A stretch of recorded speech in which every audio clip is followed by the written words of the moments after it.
I came in late, and I don't know if you might have already answered this, but let me ask this question anyway.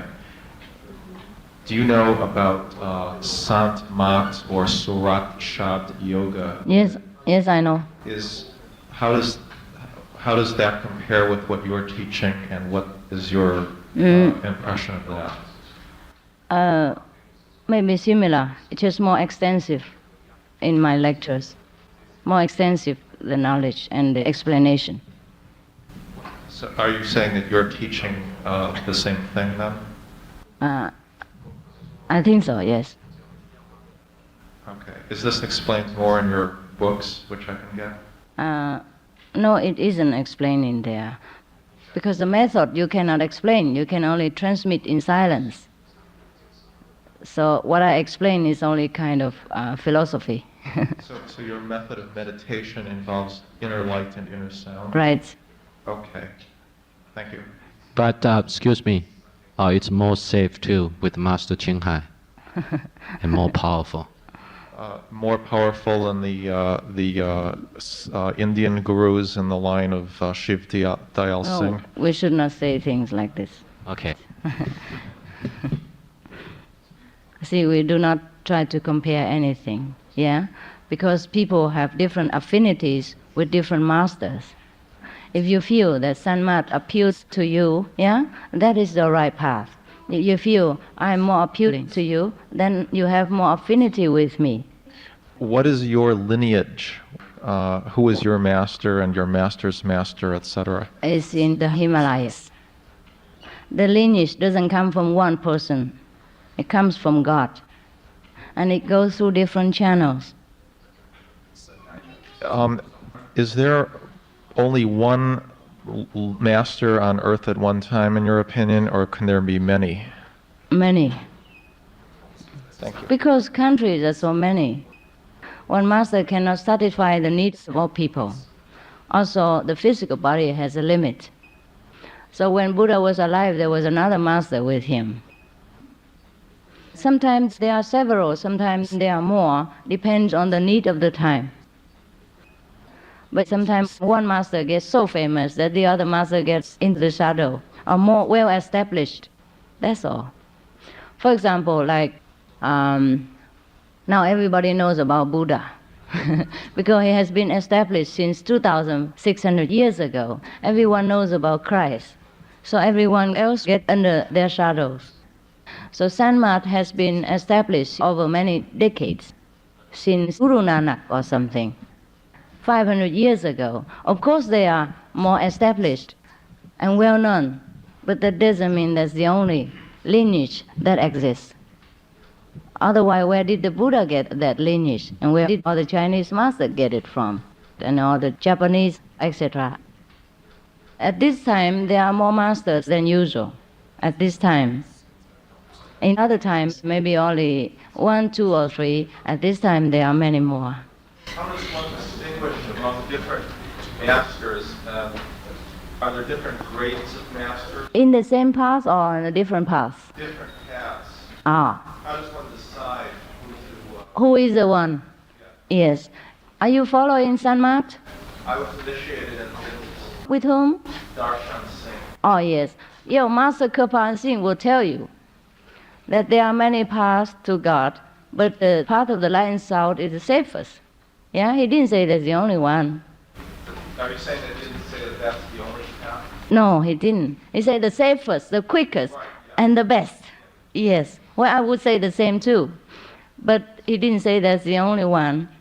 Sometimes people, through yearning for God, sincerity, or many lifetimes devotion, will earn them the fruit also. What we mean is that without contacting this light and sound, you cannot go to God. But that isn't a method. Because it's not a method really. It's just how to get in touch with the light and sound. And you make any effort to get into the light and the sound, that's it, you are enlightened. But if you have a master who is already in touch with the light and the sound, he helps you quicker, that's all. It's not really a method at all. Just the God power and the longing and devotion. And because within the master there's great longing, great devotion, great virtues, Therefore, it comes to you like a shock and then you are open. But you don't feel shock actually. It just means inside, a very silent shock. If you try it all by yourself, it's hard to get in touch with the light and the sound. That's all. So whoever gets in touch with the light and the sound and who are so devoted to God, after some time, they become masters. And then they can transmit the same to others. Because inside them, they have now plenty light, plenty sound. For example, like you have plenty of money, you can give to people. Capito? Okay, I have a question basically related to what he has said. And the first one is basically about what's the criterion of selecting a master? Because as you said, right now there are many masters, but there are also many fake ones. Yes. And you open up newspaper, you're going to see many master advertising. And, Right. And what's the criterion? People like us can go ahead and select the masters. And the second one is because there are so many religions. And First one and the second. Okay. One by one, okay? People cannot remember all this, especially me. Yeah. Well, the first question, how to select a master?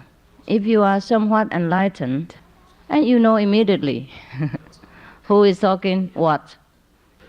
And if the master claims to be the real one, then he can give you some experiences of the light and the sound of heaven, or some kind of heavenly abode where that master has been.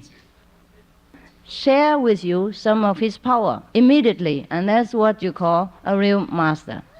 Also, the real master can appear anywhere and anytime without physical means, without transportation.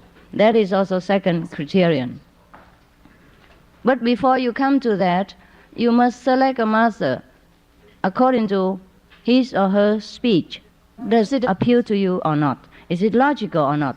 Intelligent enough or not? Does it answer all your questions or not? And look at the virtues of the master. Is the master truly without fame and name, without desire?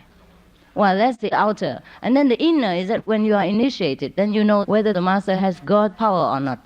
And then when you practice, you see the master appear anywhere, anytime, to help you. And that is also how you know more and more each day. All right? I guess this... Is that okay? You think so? You agree? That's very similar to, that's identical. Otherwise, how can you identify the master? If he gives you no money, how can you believe that he has money? So, if he is enlightened, he should give you some light. It means he gets you enlightened also. All right? But they are ones, more often people are very confused by the supernatural power. And a lot of these fake masters, they will tell you a lot of things and let you see a lot of things, and Yeah. you go with him. And then later on, as your book said, you get possessed. Yes. And then somebody has to come, people like you, to maybe depossess. And how do you tell the subtle difference between a master who's real, can share the lie, and the other one who can't? Oh, see. Also, you have to look into your heart to find the master. When the student is ready, a master will appear.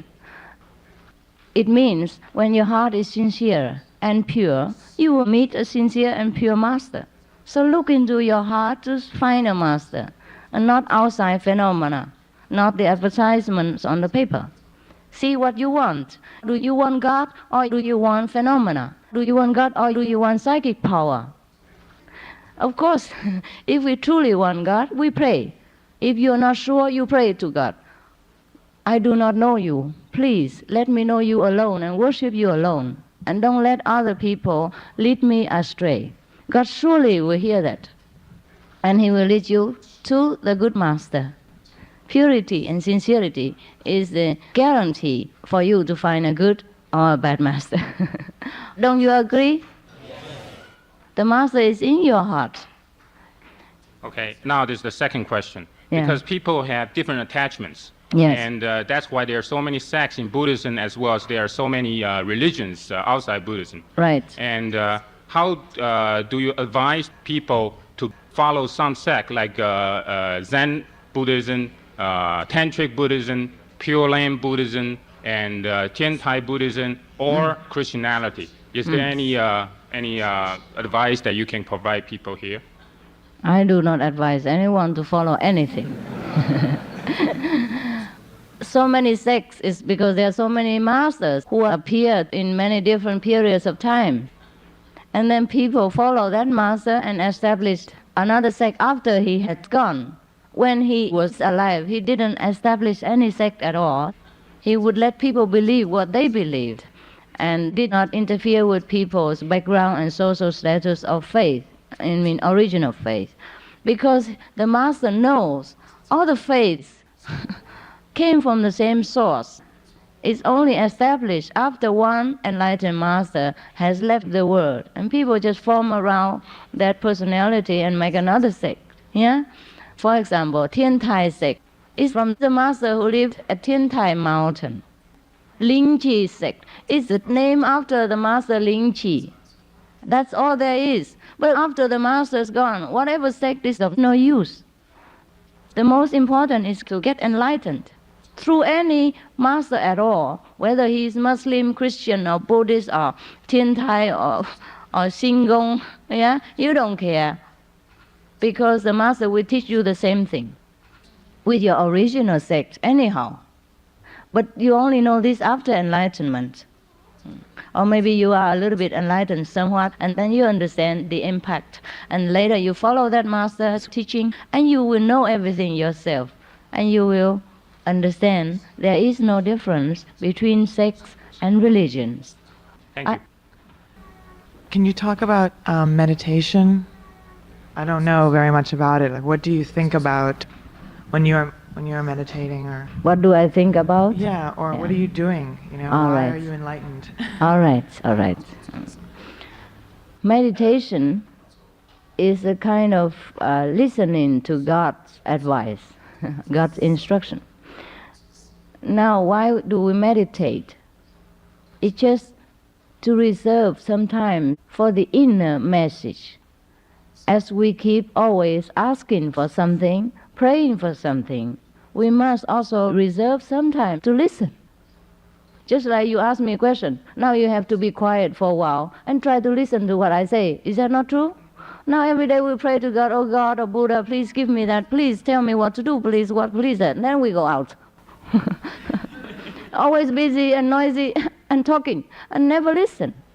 So actually meditation is nothing but a process of quiescence. Yeah? Just sit there and listen to see what God answers to our prayers and what the Buddha instructs us to do. That's all there is. It's a very simple thing. You ask and you need an answer. So when we need an answer, we have to be quiet and listen. That is called meditation. Basically like that. But do you repeat a words or anything like this? Or You must not repeat anything. But then, because most people, they repeat something anyhow. You sit there and you might repeat your husband's yesterday, or you might remember somebody. You might think of your business, or your money, or your anxiety, or your vexation. And so sometimes the master thinks it is fit to let you repeat some names of gods or Buddhas to quiet down, just to replace those chaotic excitements. But repeating names doesn't bring you near to God. It is your longing devotion and the power from the master that help in meditation. Okay? Thanks. Anything else? No? Good.